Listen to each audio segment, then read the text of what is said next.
happy holidays. So many of us here are wrapping up the holiday celebration, wrapping up Christmas rather, and we're diving into the new year, and that is an amazing time for new beginnings, new changes, the transformation of your life. But here is the thing, although this is a fantastic time, because the mind is easily shifted with this, like, oh, it's a new year, so we can start doing things anew. At the same time, how many of us have started, new goals or had these new targets, have these New Year's resolutions that don't actually end up going anywhere, and we just put it off to another month or then another year? Today I'm sharing with you guys the 5 pitfalls of why those New Year's resolutions fail, and how is it that we can make it work, because this is such a powerful time and we've got to make the most of it. So let's dive right in.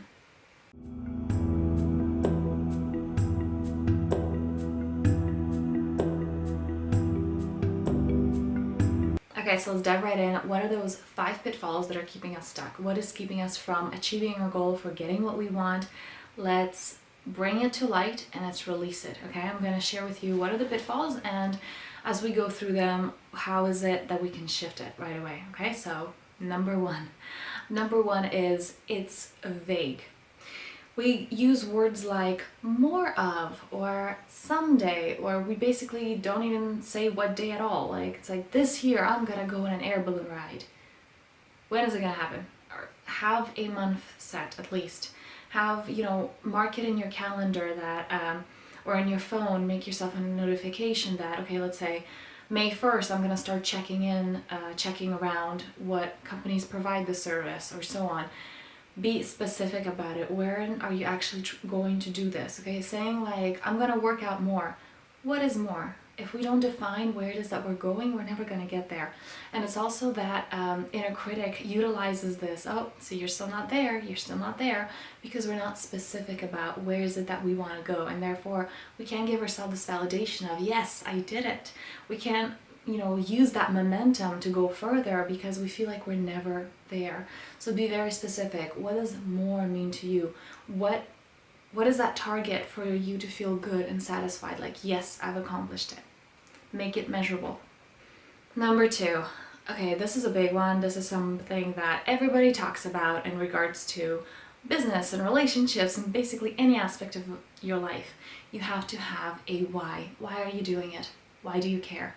Because if you're not motivated, you're not going to do it. And it's not just having a why, it's having the right kind of why. Because a lot of the times we're motivated by, or rather we think we're going to get motivated by those shoulds and musts. Like, well, I should work out more because it's good for my health, like theoretically. That doesn't really do anything. It doesn't really push us to do that every single day. Make sure your why is strong enough. Why do you want to work out? Why do you want to be healthier? Is it because you want to spend more time with your family? Is it because you have more experiences that you want to live here for? Why do you want to start a business? Why is it important to you? What is your why? All right? And make sure that it's why that's coming from you, not from a must and should from the outside. Pitfall number 3, marathon overwhelm. So this is where we make this huge goal and just say that I'm going to work so hard this whole entire year and I'm going to accomplish it. And it's too much. Now, they say that successful people focus on one target, one goal per quarter. For some people, even a quarter is too big. It seems like a marathon. So sprint it instead of running that marathon.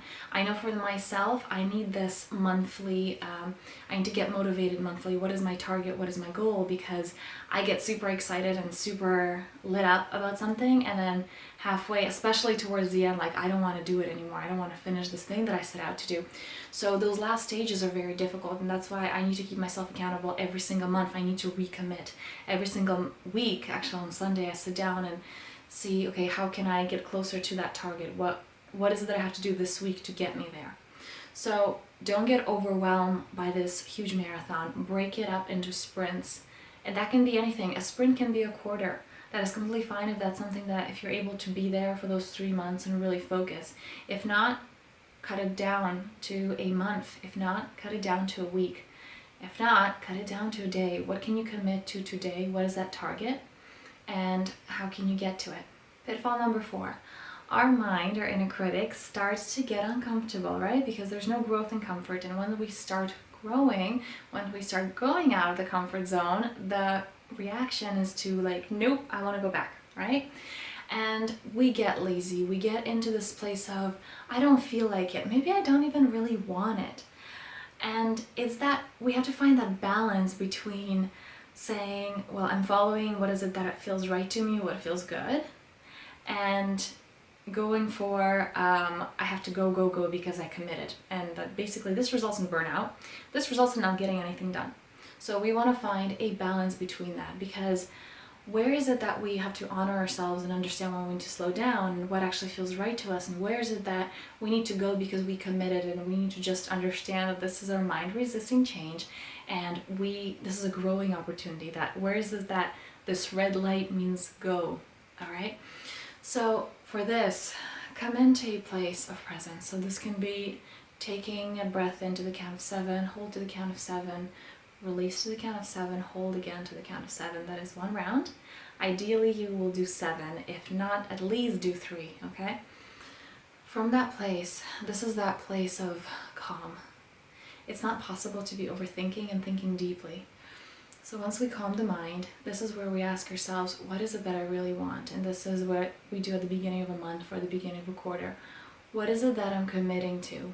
What does my heart really want? And what does my ego really want as well? We're kind of connecting those two really. And if you need more help with this, I have a free resource library on my website. The link's going to be below. If you're watching this on Instagram, it's in the bio. I have those resources, that heart connection. How do we connect? It's a free practice. How is it that we connect the two from that? This is what my heart is excited about, and also what is it that's keeping me feel safe? What is it that I actually need to create in this world to be okay? And how do we combine those two, and how do we make them work together? So if you need more help connecting to that, definitely check out that free meditation on there. You just create a free account and it's right there, it's yours. So that is number 4, is that creating that balance and setting that intention from that place of, this is what I'm committing to. I know that this is right because it came from a place of presence. Number 5. Number 5 is analysis paralysis. That is when we get so excited that, okay, I'm so pumped about my target and I'm excited. There are so many different ways to do it. Should I do it this way, or maybe that way, or maybe this way, or maybe this way? I don't know. So because of this analysis of so many options, we end up not doing anything at all. It doesn't even have to be options. Sometimes there are just 2 ways to go about it, and because we're so stuck in this decision-making process, we end up doing nothing. This is especially, I'm thinking, I can really feel like somebody watching this is like thinking of starting up a new sport. And it's basically like, what's the best equipment? Is it this one? Is it this one? You know what? I don't know, so I'm just not gonna do it at all. Flip a coin, honestly, because we're in that place of I don't know, that it's actually easier to just go for anything. If it's the wrong decision, you're gonna get to that point of understanding that it's a wrong decision, fixing it up, turning back and going the other way. But when we're there, not making any decision at all, we're just stuck, okay? We're paralyzed. So number 5 is analysis paralysis. So to sum up, there's gonna be another video on how is it that we can go straight that path to achieving your goal, hitting your targets.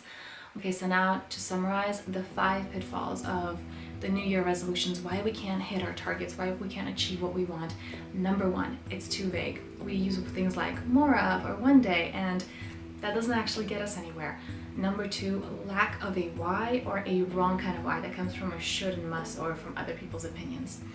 Number 3, marathon overwhelm. That is where we just have this huge goal and it's way too overwhelming for our mind, so we just end up not doing anything at all, or we get lazy and we just stop. Number 4 is that I don't feel like it, and that overwhelm and lack of balance between what is it that I need right now and what is it that I committed to. So we go from burnout to not doing anything at all. And number 5, analysis paralysis, where we freeze because we cannot make up our mind. So let me know which one resonated with you the most, which one is it that you catch yourself going into the most when you have set a target.